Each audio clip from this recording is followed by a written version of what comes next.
Shri Advaita Gadadhar Shivasari Gaura Bhakta Vrinda.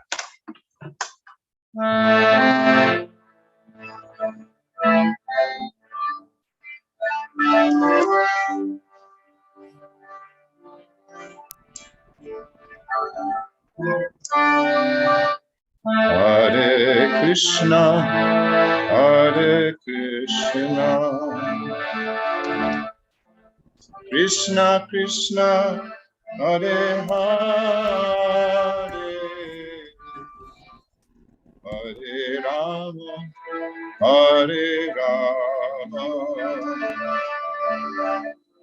Rama Rama, Hare Hare,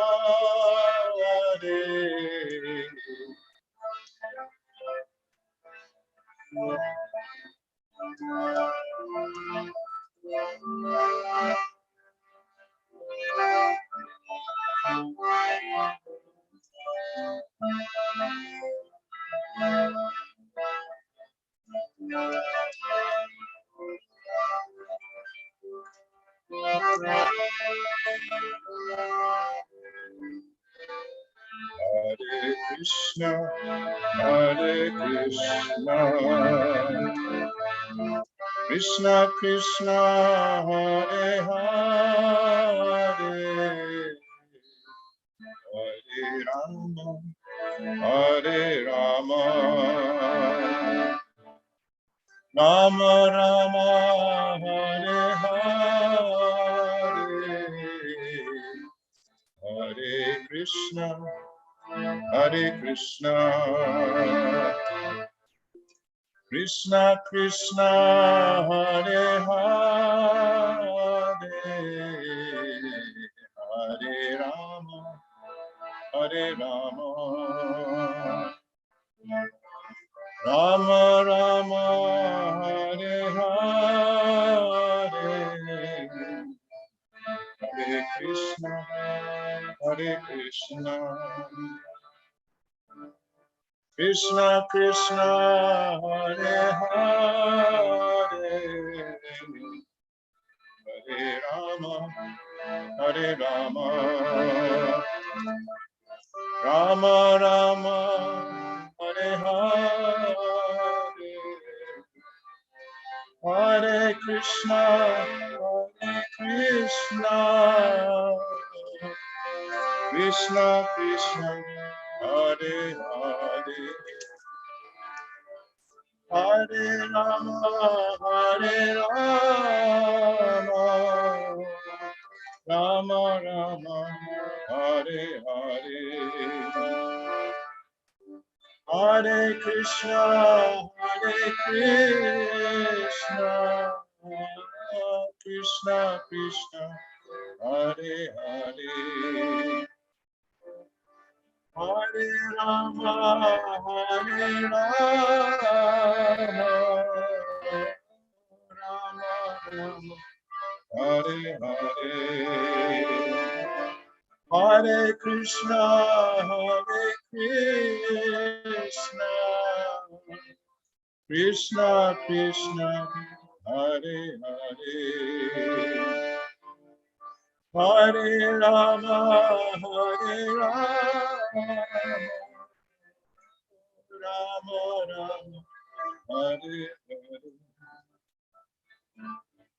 Hare Krishna, Hare Krishna, Krishna Krishna, Hare Hare, Hare Rama, Hare Rama, Rama Rama, Hare Hare, Hare Krishna, Hare Krishna,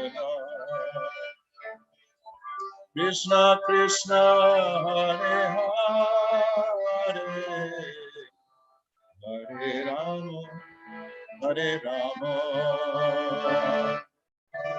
Rama Rama, Hare Hare, Hare Krishna, Hare Krishna, Krishna Krishna, Hare Hare, Hare Rama, Hare Rama, Rama Rama, Hare Hare, Hare Krishna, Krishna Krishna, Hare Hare, Hare Rama, Rama Rama, Hare Hare, Hare Krishna, Krishna Krishna, Hare Hare, Hare Rama,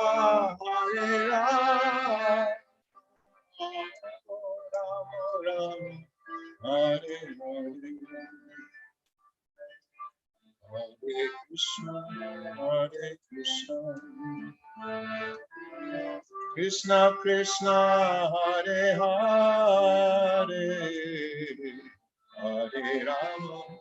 Hare Rama, Rama Rama, Hare Hare,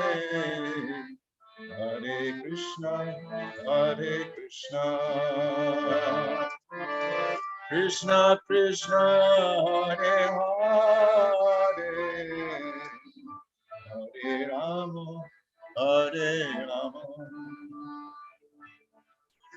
Rama Rama, Hare Hare.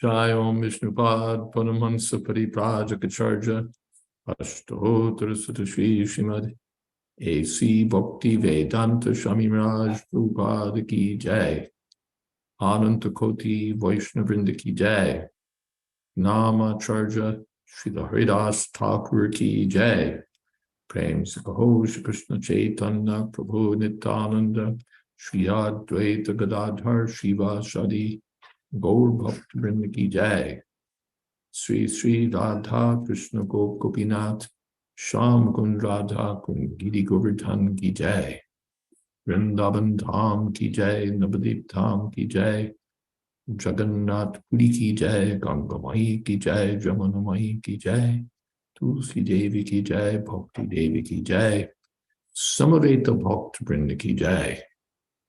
All glories to the assembled devotees. All glories to the assembled devotees. All glories to the assembled devotees. Gaur Premanande, Hari Hari Bol.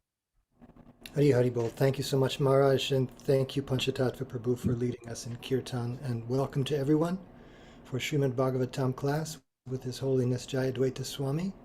It is Wednesday, June 21st, 2023. We are in the third canto, 6th chapter tonight, starting with text number 27. Very interested to hear your comments and questions tonight, as always, and we're glad you could be with us, Maharaj, and everyone can share these links to these classes with your friends, and Hare Krishna. Hare Krishna. Thank you, Kendra Prabhu, and thank you, Panchatattva Prabhu. Today we're in Bridgewater, New Jersey, and we're also honored by the company of Chris, who's one of Ross's friends. So welcome, Chris. Thank you. Hare Krishna. Om Namo Bhagavate Vasudevaya. Bhagavate Vasudevaya. Om Namo Bhagavate Vasudevaya. Om Namo Bhagavate Vasudevaya. Om Namo Bhagavate Vasudevaya. Om Namo Bhagavate Vasudevaya. From Eka Kila Lokanam Klishtanam Kleshanashanaha. From Eka Kleshadastesham Anasanna Padam Tava.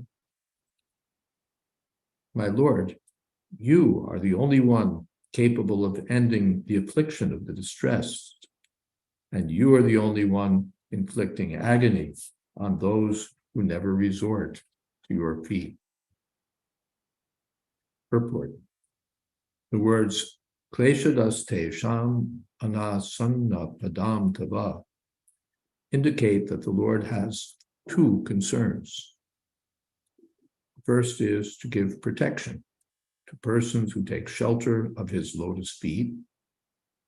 And the second is to give trouble to those who are always demoniac and who are inimical toward the Lord. Maya's function is to give afflictions to the non-devotees. Here Brahma said, "You are the protector of the surrendered souls. Therefore, I surrender unto your lotus feet. Please give me protection from these demons."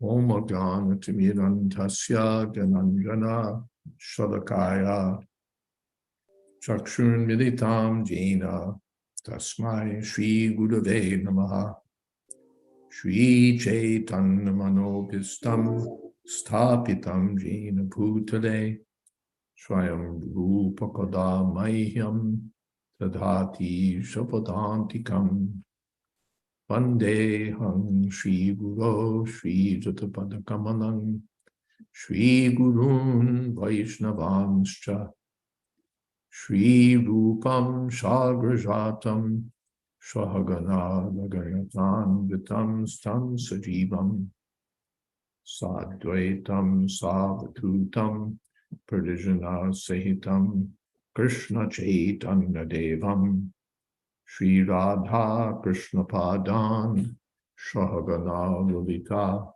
Sri Vishakhan Vitamscha He Krishna Karuna Sindho Dina Bandho Jagatpate Gopesha Gopika Kanta Radha Kanta Namostute Tapta Kamshana Gaurangi Radhe Vrindavaneshwari Rishabhanu Sute Devi Pranamami Hori Priye Vanchako Pitarubhyascha Kripa Sindho Pyevacha Patitanam Pavanebhyo Vaishnavebhyo Namo Namaha Shri Krishna Chaitanya Prabhu Nityananda Shri Advaita Gadadhar Shiva Shadi Gaur Bhakta Vrinda Hare Krishna Krishna Krishna Hare Hare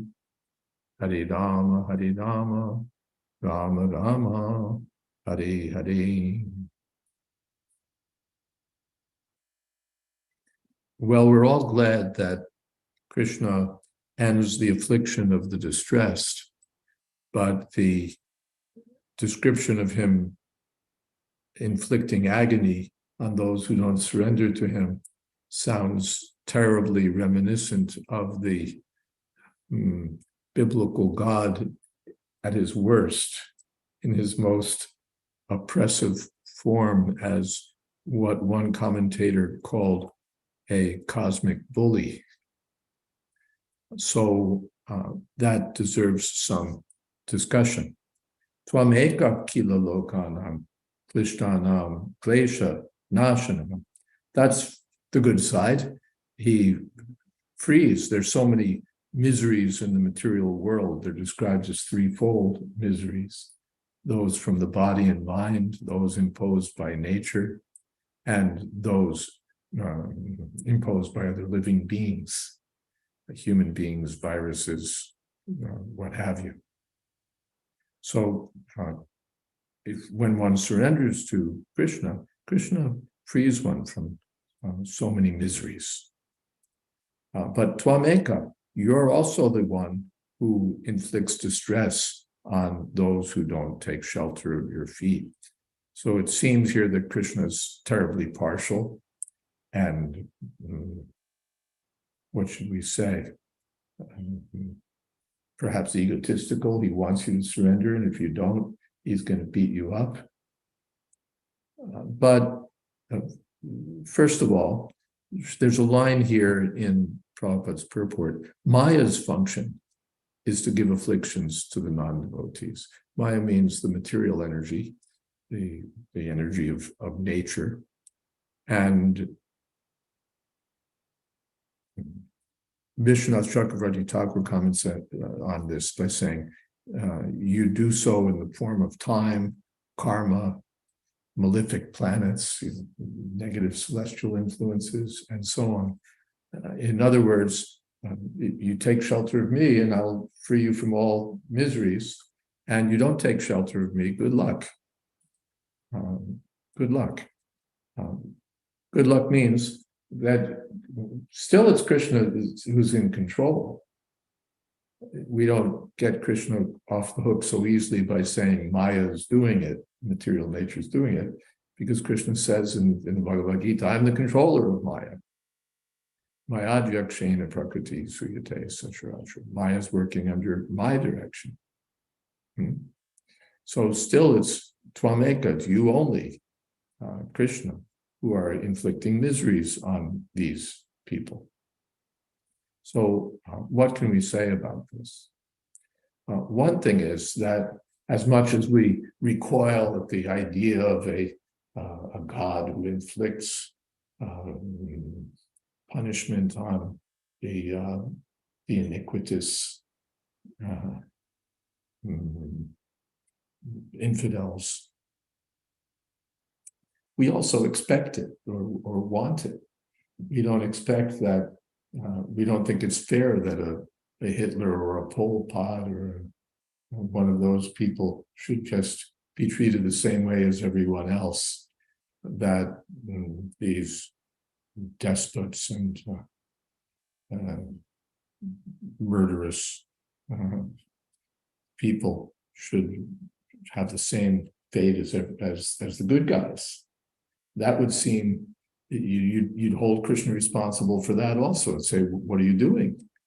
Giving equal rewards to the good guys and the bad guys. That doesn't seem fair either.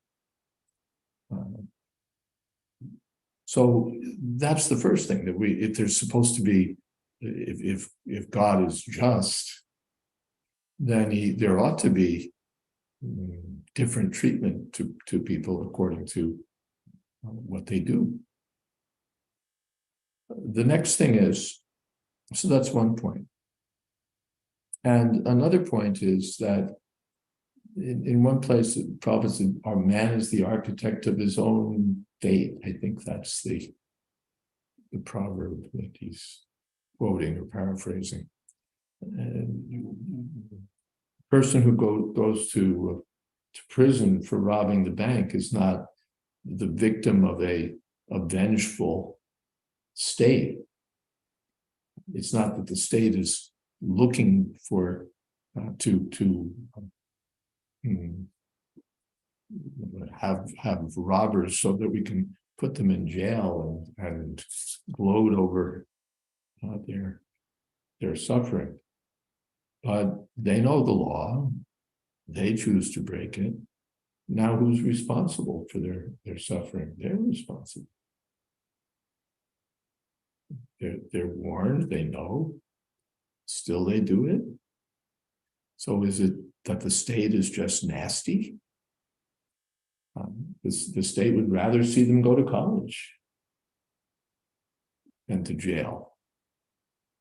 But they make their own choices, and so, all right, it's jail.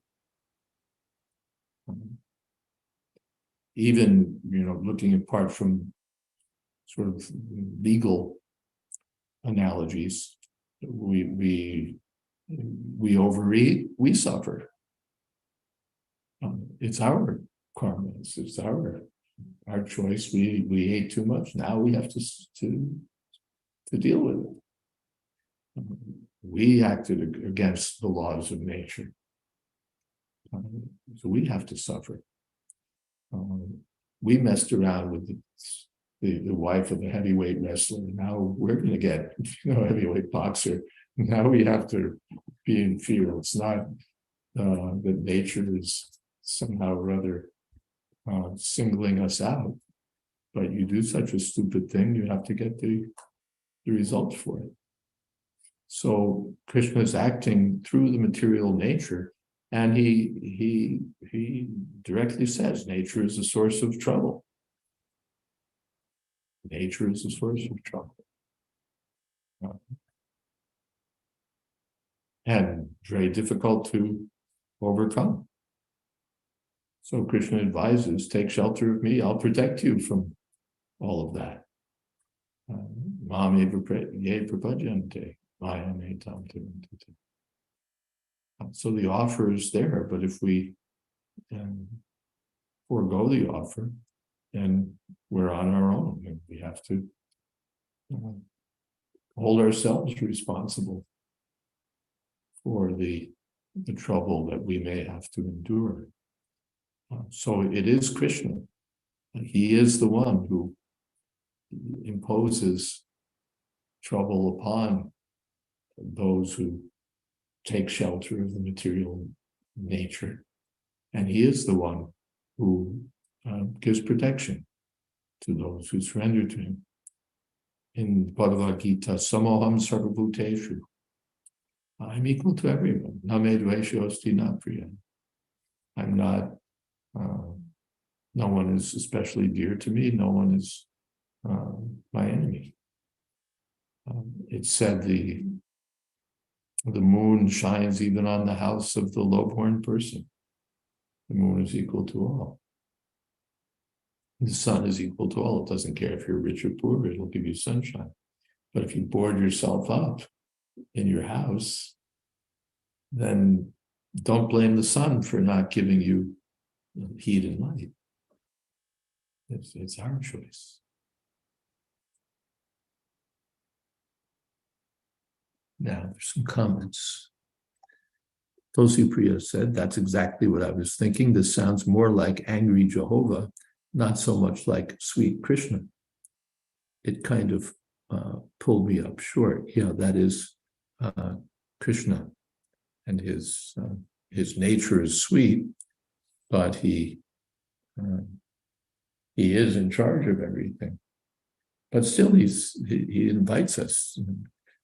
Take part in my sweet activities. No, I won't. All right. Man is the architect of his own fortune, quoting from the 10th canto purport. In this human life, one has the facility with which to understand one's real situation, and one can decide whether to wander around the universe forever or return home back to Godhead. Yeah. And Panchatattva says, I'm thinking how Krishna's giving trouble is also beneficial. Otherwise, how will we wise up? That's also true. A father gives trouble to the son, not because he's mean and nasty, but for the benefit of the son. That's also true, yes. Yes, Tulsi Priya. Maharaj, sort of countering what Panchatattva Prabhu is saying, but I don't disagree with him, is the idea that, at least the way I've always thought of it, is that Maya is the one that cooks up the types of punishments that we get, or Yamaraj, or those who are deputed to inflict the sufferings. But I always think of Krishna as sort of like, in a parental way, giving us enough rope to hang ourselves. He's created this whole material manifestation, and we're the ones that are hanging ourselves with the rope that he's handed us. Not so much. So is that okay? I mean, because I can't imagine Krishna thinking, I'm going to punish him this way and punish her that way because of them rejecting me, more of in an aloof way. But the material energy is the arrangement for that punishment, and then the different personalities come up with the specific punishments. Yeah, again, it comes to this issue of independence, because Krishna's unlimitedly independent, and because we're part of Krishna, though tiny, we have tiny independence. So that's also, so that leaves it up to us. Krishna doesn't steal away our independence. No, you must knuckle under we have that much freedom to turn toward Krishna or away from Krishna. And Krishna advises, turn toward me, you'll be happy. But if we're insistent, no, I won't, then Krishna doesn't say, no, you must. All right, do it. And he gives the illusion that we can be happy that way. It's you want it, you get it. You want to think you're Lord and Master of the universe? Well, it's not possible. I'm Lord and Master of the universe. But if you want to think you are, I'll give you the opportunity to think you are. Prabhupada gave the example that a child wants the moon. I want the moon. I want the moon. Sees the moon in the sky. I want the moon. And the mother takes out a mirror and shows the child, here's the moon. Here. So the child becomes very happy. Yes, now I have the moon. We want that illusion, and we're allowed to get it. Or taking it another way, the father tells the child wants to put his hand in the fan. Father, don't put your hand in the fan, you'll hurt yourself. No, I can't. No, don't do that. No, I can't. All right. Yes, Panchatattva Prabhu. When I joined the Hare Krishna movement, I kind of dove right in. And after a few weeks, I was shaved up and in the temple. And after a few weeks, I had my moment of doubt, if you will. And the temple president I went to him and confided in him that I'm having a little difficulty. I'm thinking maybe I jumped in the deep end of the pool. And he said, well, listen, we've got this book here. It's the 5th canto of Srimad Bhagavatam, and this chapter is called The Description of the Hellish Planets. I want you to read this. And I read that chapter, and I realized that this is actually a fact, that this material world is a place of suffering, and that I should take this opportunity to the best of my ability to become Krishna conscious. I may have wavered along the way in that conviction, but that moment of association with that devotee and the consequent association with Srila Prabhupada through the 5th canto of Srimad Bhagavatam convinced me that, there's a lot of there are a lot of heavy reactions for the things we do, sometimes even unknowingly, in this material world, and we better become conscious.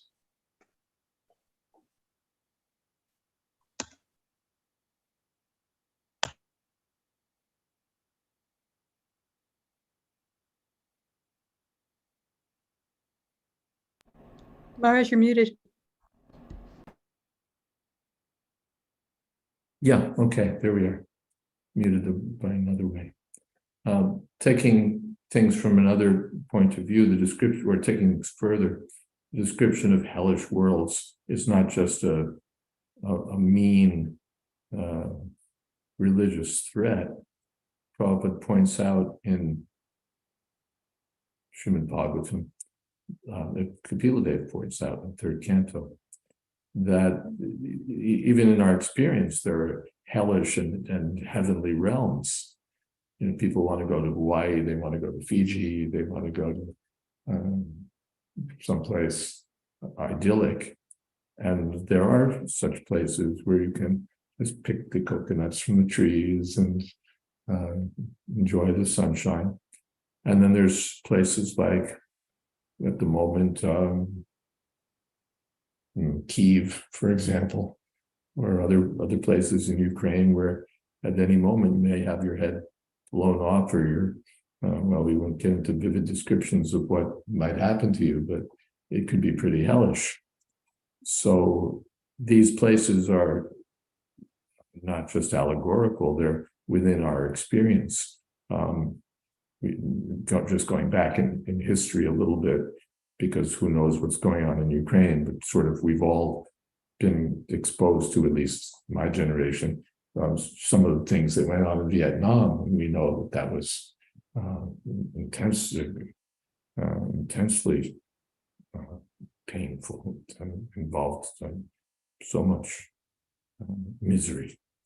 Or you go back, there are descriptions of, Rabindra's Fruit mentioned it, one of the Civil War battles, and it was just horrific how the men were living in the trenches, gored and wounded and suffering without relief. So these things are found even in our experience. They're heavenly and hellish plan. And again, we bring these things upon ourselves, not wanting to, but by virtue of our activities and our ignorance of what the results of those activities may be, we suffer. The Kendra Prabhu. Thank you so much, Maharaj. This just another item to add to this list of points, talking about Krishna's dual function of blessing and apparently giving trouble. I was driving by a church earlier today. I won't tell you what denomination it is, but on their marquee out front said, it was one of these marquees where you change the letters every day and you have some appropriate message for passing motorists. And today's marquee was something along the lines of, when we turn away from God, He takes away His blessings. And as I was driving by, I thought about that. It's like, no, He doesn't. He continues to give His blessings. We turn away from Him. It's our own fault. It's our own. But then I was thinking, along with today's verse and purport and all this discussion on it, is that what we want, or what we think, or what we fear, is that God has got the same mean-spirited nature as we do, and we certainly don't want that. So the idea of Krishna as the beneficial father who knows what's best for us only gives us as much trouble as is required to bring us back into our right mind. That's very refreshing and uplifting. And I almost turned around and went back and started an argument with them, but I thought better of it and I had other things to do. So anyway, Hare Krishna. Thank you. Anything else? Or there is something? Yeah. Tulsi Priya has quoted from Kierkegaard, "This is firmly established, that punishment from God is not illness, but medicine. All double-mindedness that wills the good only out of fear of punishment can always be known in the end, because it considers punishment as an illness. All double-mindedness that wills the good only out of fear of punishment can always be known in the end, because it considers punishment as an illness." Thank you. Kendra Prabhu. Is your hand up again, or is it still up? Sorry, I forgot to take that hand out. Okay. Maharaj, Yes. when I first read that quote, it's from a book called I forget now the title. It says to will one thing. I forget the whole title name, but his idea is that, we should be unalloyed. We should only want God. So all these other things, that we're good because we fear punishment. We're good because we want blessings. That's double-mindedness. We want the good, but we want it because we're afraid or we desire something else. And he's saying that we should only want the good or God. And so when we do get punishment, we welcome it as medicine, even though we fear it as well. Thank you for the context. That helps. Okay. Yes. Last Questions or say that? Yeah. Questions, comments? My question is, so you discussed how the person takes shelter of Krishna. Krishna then alleviates the threefold miseries in that person. And how can I reconcile that with so many stories and even recent examples of very surrendered saints Undergoing misery. undergoing miseries that seem much worse than the average person? Yeah. We hear you relieve your devotees of miseries, and then we see they undergo really serious ones. So how do we deal with that? There are two ways of looking at it. Sometimes we undergo some miseries and we say, but I'm a devotee, why am I? And sometimes Prabhupada gave the explanation that it's token punishment. One of my disciples just slipped and fell and broke her nose and scratched her face up and so on. And but she's taken it that, well, it's Krishna's mercy, because it could have been worse. So it's been minimized. It's been minimized. So that's one way of looking at it. A second is that, again, sort of taking the same example, that the devotee doesn't identify with the material body. So this disciple, Mani Manjari, actually, she all right, so, but I'm not this body. So if I'm not this body, then what happens to the body actually doesn't happen to me. It actually doesn't happen to me. For the person who's fixated on the body, the misery is excruciating because everything's happening to me. And when there's aloofness from the body, when I understand that the body is like my shirt or like my coat, then what happens to the shirt or coat isn't happening to me. So a self-realized person comes through such miseries without the same agony as the person who identifies the body as himself, and therefore identifies all of it as happening to him. That's a second thought. And a third thought is that this is sort of although as awful as it may seem, because sometimes we see that believers go through, they're whipped, they're tortured, they're burned at the stake or what have you. So can't be trivialized.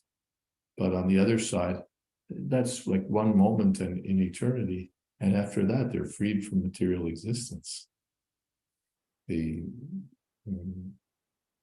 Yes, one that is momentarily subjected to these things, and at the same time knows that it has nothing to do with my actual identity.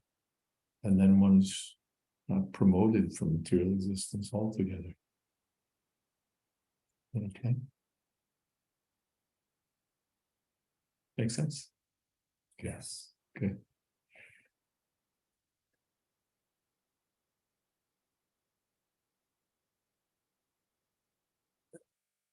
And Kierkegaard's book apparently is purity of heart is to will one thing. Okay. Anything else? Next verse. Sovadharyasya karpanyam viviktadhyatma darshanaha vimunchatma tanum kuram ityukto vimumokshaha.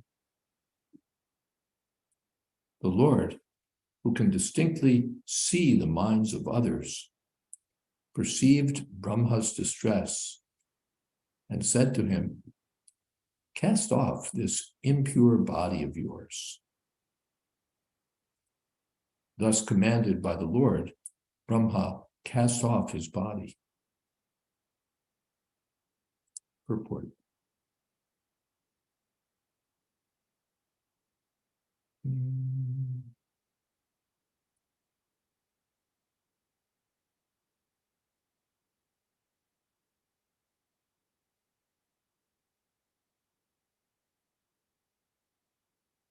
The Lord is described here by the word viviktad yatma darshan.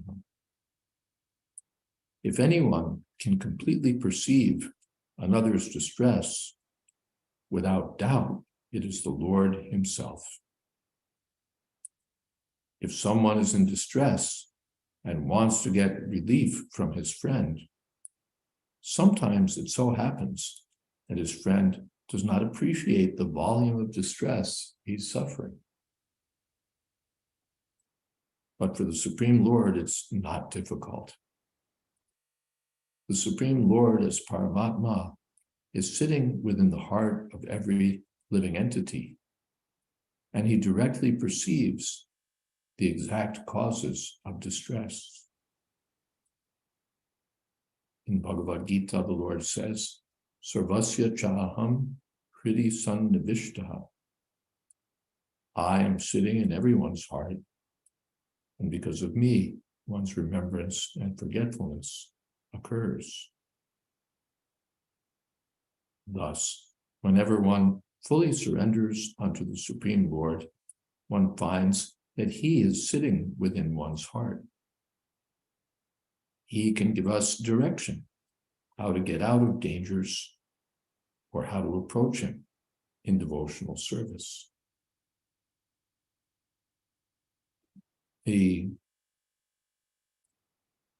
This point is there that we suffer, and sometimes we go to our friend and try to express how great our grief is, but who can understand it? You know, a person says, gee, that's really terrible, and I empathize and so on. But who understands what we're really going through? Unless you're there, you say, put yourself in someone else's shoes, but it's not so easy. But Krishna is there in the heart of every living being. He fully perceives what we're going through, and at the same time, he's Suridam Sarvabhutam, the well-wishing friend of everyone.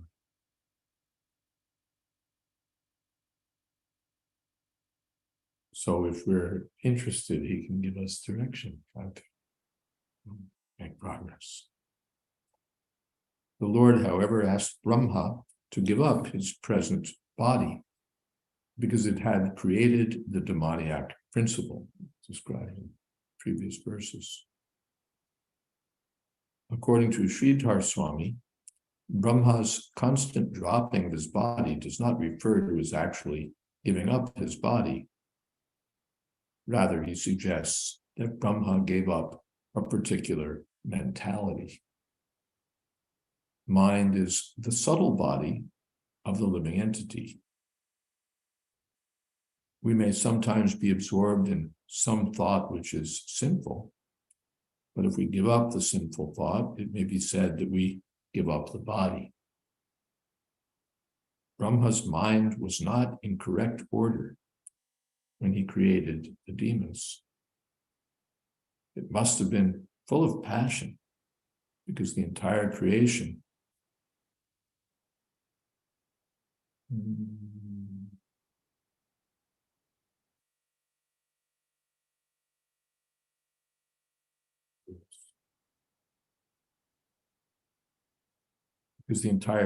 was passion. His mind must have been full of passion because the entire creation was passionate. Therefore, such passionate sons were born. It follows that any father and mother should also be careful while begetting children. The mental condition of a child depends upon the mental status of his parents at the time he is conceived. According to the Vedic system, therefore, the Garbhadan Samskara, or the ceremony for giving birth to a child, is observed. Before begetting a child, one has to sanctify his perplexed mind. When the parents engage their minds in the lotus feet of the Lord, and in such a state the child is born, naturally good devotee children come. when the society is full of such good population, there's no trouble from demonic mentalities. Well, Brahma couldn't have given up his whole body, because it's described in Bhagavad Gita that what his lifetime is. He lives for the entire duration of the universe. So he can't give up his body. Giving up the body means dying. But he gives up his mentality, impure mentality, belonging to the subtle body. Then there's this point here about equality of conception, which is something just foreign to modern science and modern psychology. It's just, and modern behavior also. People have sex because they want to have sex. They have maybe, they're half drunk quite often, or more than half. And who knows what state of mind they're in. Who knows what state of mind they're in.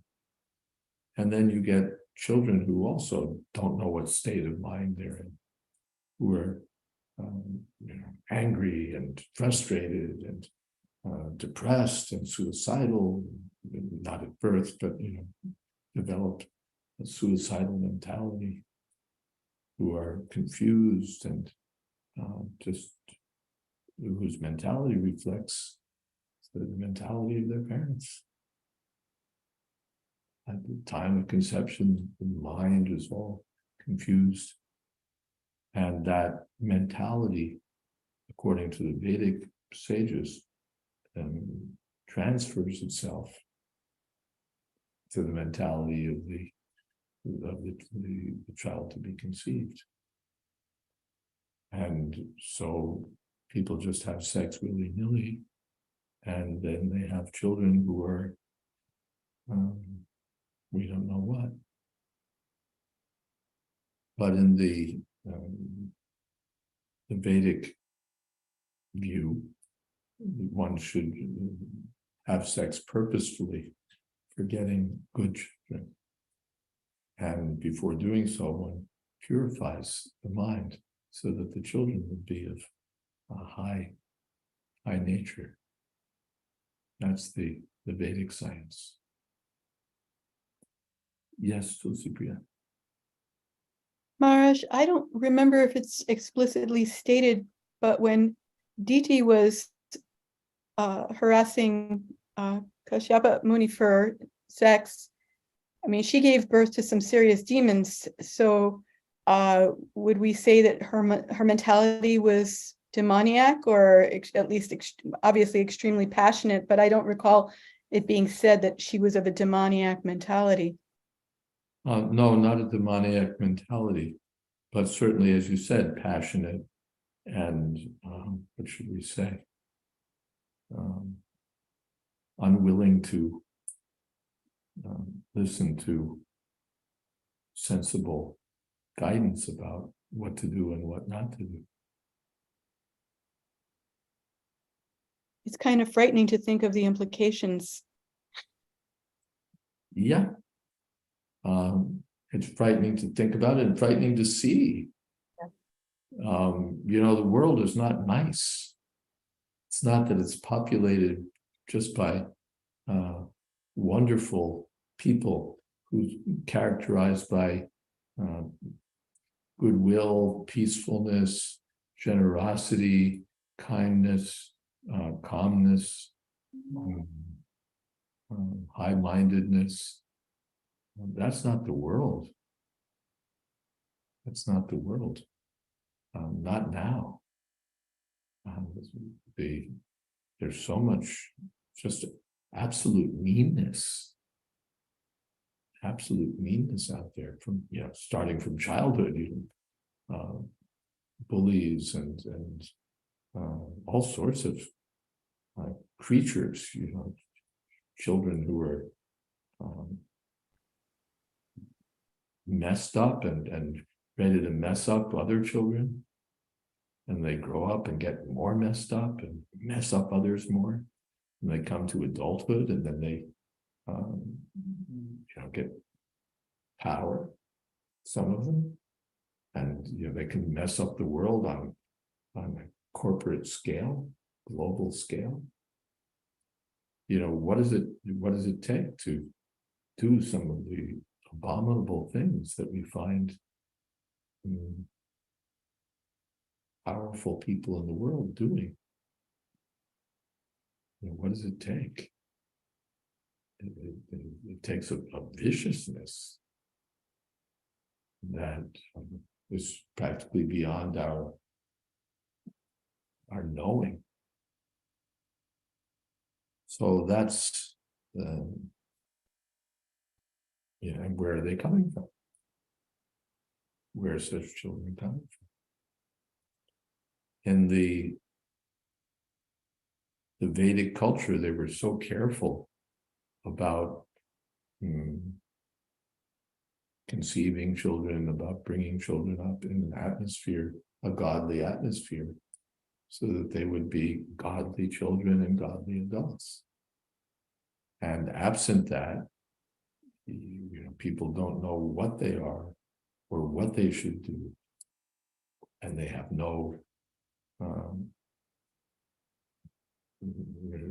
guideposts, no principles, except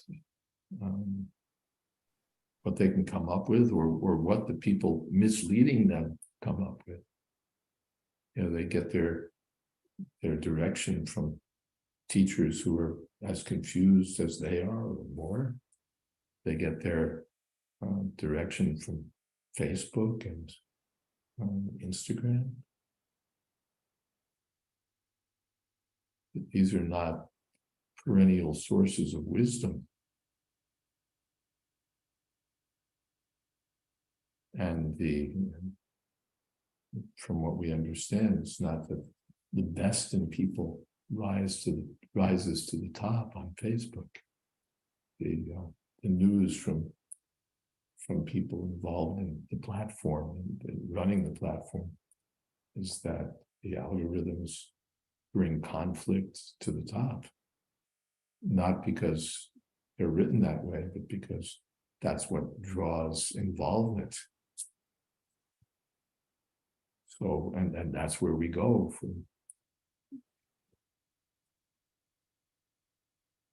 for life. So the Vedic culture was so careful in this regard, responsible. That we want to have sex and we don't want to be responsible for the outcome. So if there's pregnancy, then we're for abortion. If there are children, then we're okay. We may take care of them, or we may divorce and not take care of them, or we may fight over them. She's mine. No, she's mine. No, she's mine. So that the children just become pawns in a game of conflict. Where's the happiness? Even materially, leave aside God consciousness, spiritual progress, and what we regard as the real purpose of life, even materially. There's no, not even material happiness. It's a comment here from Shesh. When children are little, we hardly notice the demonic tendencies of our children because we're biased toward our cute children. As they grow up, their demonic tendencies tend to unravel. And then we wonder, how did it happen?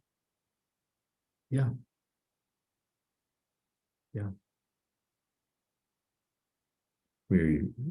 We're careless about their conception, and then we send them to schools where they're in bad association and misled. And then how did it happen?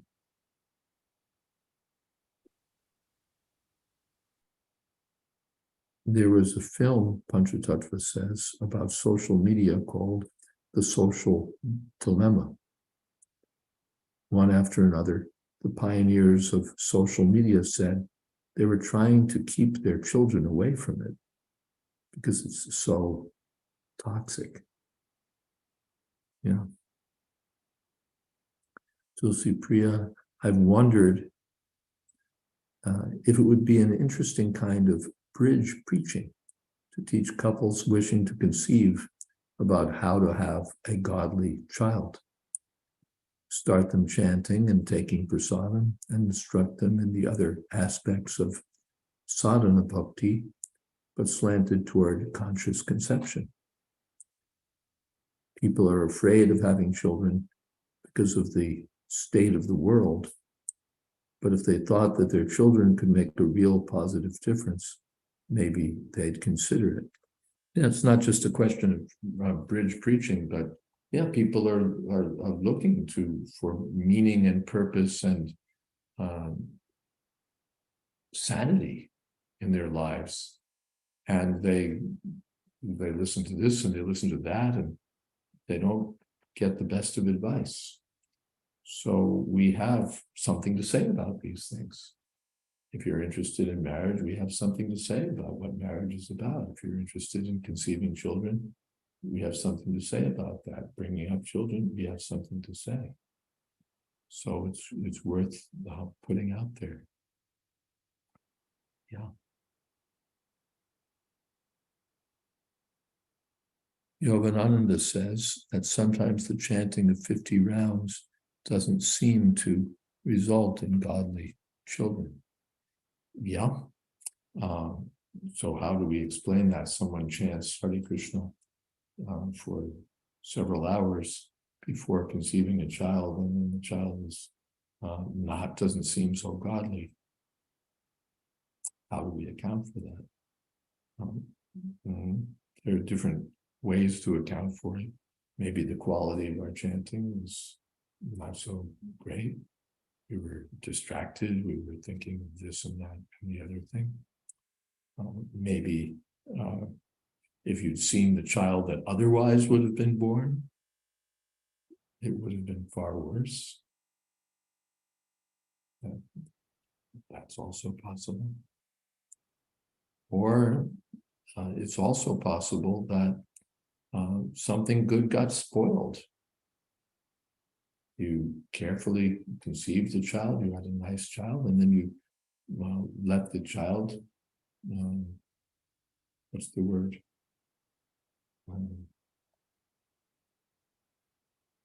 Enter a life of really bad association.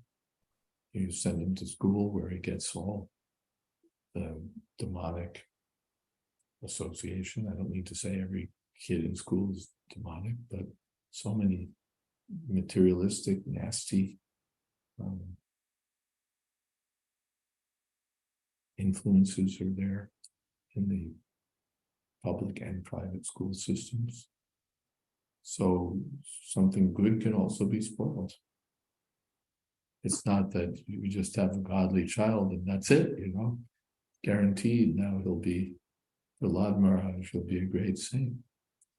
From another point of view, that's what happened to Prahlad Maharaj from one angle of vision. He met Narad Muni, and so he didn't become what his father had in mind.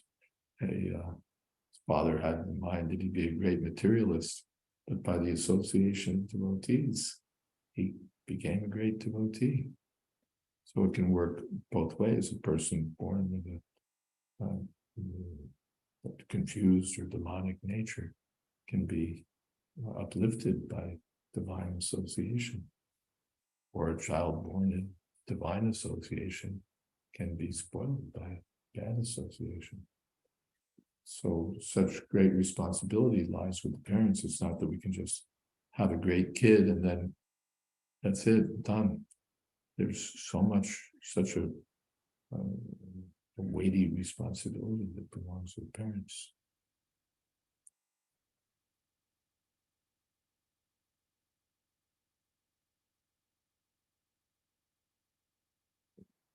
And yes, she, right, Yogananda added that in a comment I didn't see, that maybe what happens to the child after their birth affects them too. Yes, exactly.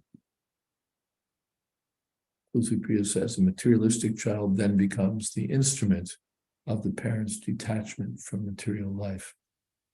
Not the instrument, the impetus.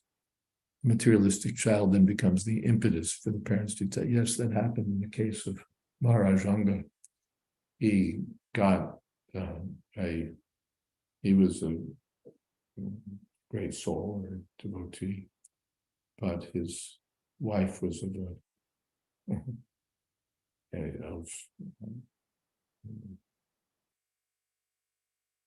inauspicious descent, and the child born turned out to be a rogue.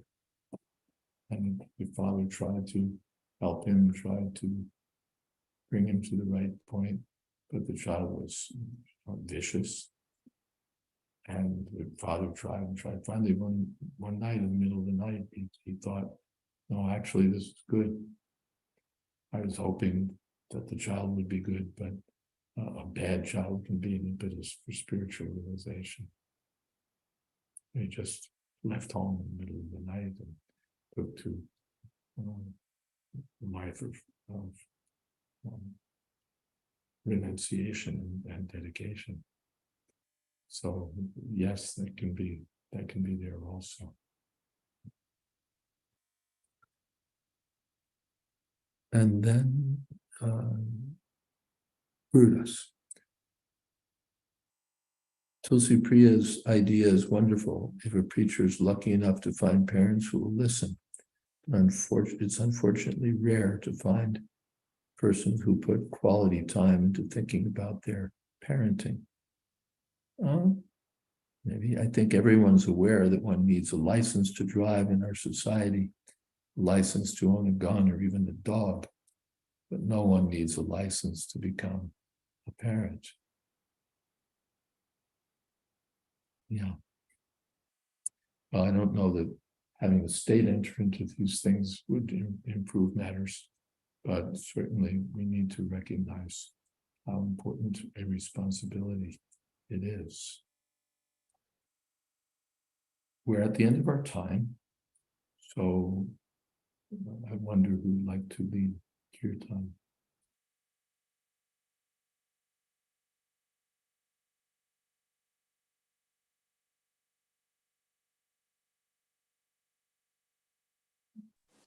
Krishna Konte Prabhu.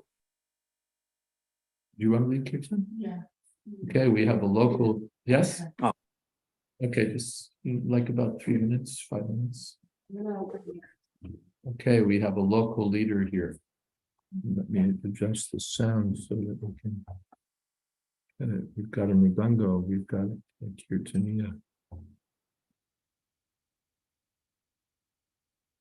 And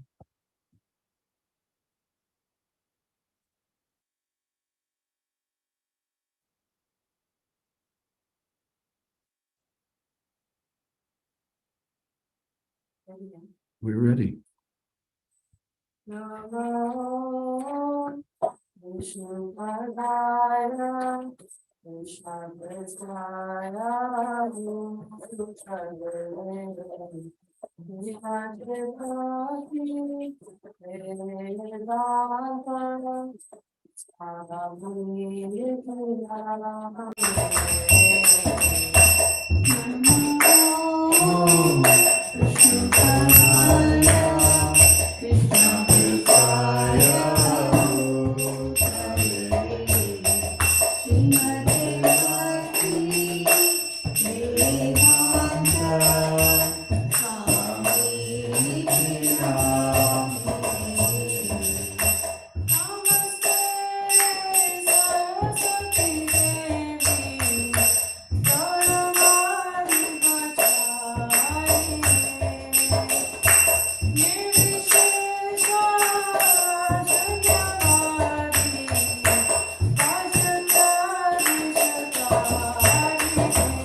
Hare Krishna.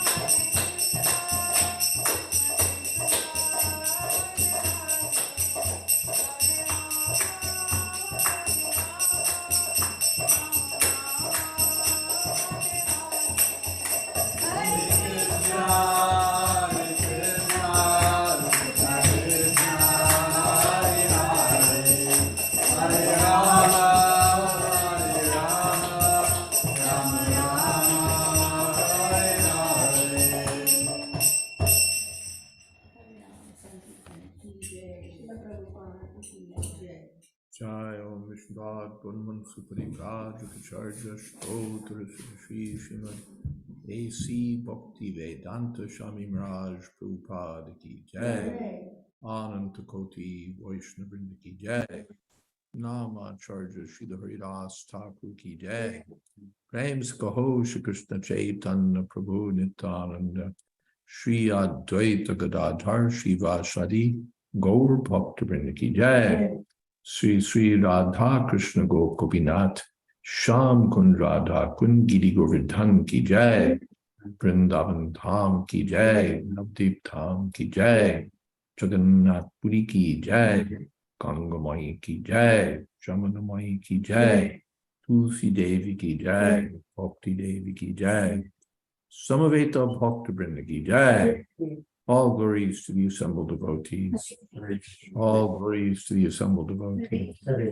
All glories to the assembled devotees. Oh, Premanande. Thank you very much, Sanya. Thank you, Salah. We're done with things. Thank you to all. Thank you, Guru Maharaj. Thank you, Maharaj. Thank you. Hare Krishna. Thank you, Maharaj. Hare Krishna.